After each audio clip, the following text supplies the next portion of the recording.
اپنے کریئر کے دوران متعدد بار ڈسپلن کی خلاف ورزی پر ٹیم سے آؤٹ ہونے والے قومی ہاکی ٹیم کے ہیڈ کوچ محمد ثقلین کے رویے میں برسوں بعد بھی کوئی تبدیلی نہ آئی۔ سابق اولمپئن نے ایشین چیمپئنز ٹرافی کے دوران بھارت میں بھی ملکی وقار اور عزت کا خیال نہ رکھا اور کھلاڑیوں کے علاوہ ٹیم آفیشلز سے بھی الجھتے رہے، جس کے باعث ٹیم کی پرفارمنس بھی متاثر ہوئی۔ قومی ٹیم کے مینیجر کرنل ریٹائرڈ عمر نے وطن واپسی پر محمد ثقلین کے رویے پر افسوس کا اظہار کرتے ہوئے کہا کہ ہیڈ کوچ محمد ثقلین نے ٹیم کے حوالے سے کوئی منصوبہ بندی نہیں کی اور اپنے قیام کے دوران ڈسپلن کے خلاف کام کرتا رہا۔ ایشین ہاکی فیڈریشن اور بھارتی ہاکی فیڈریشن بھی اس کے غیر ذمہ دارانہ رویے سے تنگ تھی۔ ان کا کہنا تھا کہ ثقلین نے پورے ٹورنامنٹ کے دوران ٹیم کا ماحول خراب کیے رکھا۔ وہ ٹیم کے کھلاڑیوں کو گالیاں دیتا تھا، جس کے باعث ایشین اور بھارتی فیڈریشن کے ممبران نے اسے واپس بھیجنے کو کہا،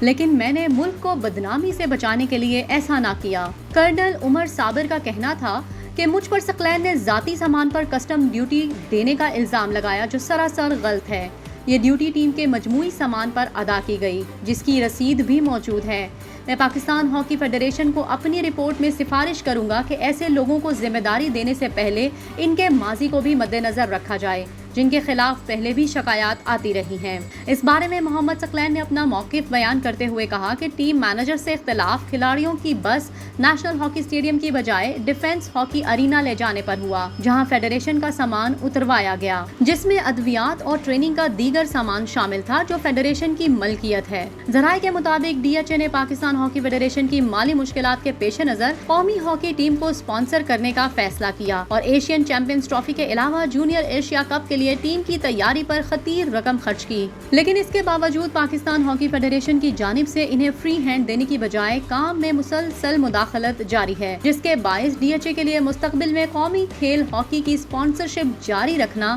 مشکل ہو جائے گا۔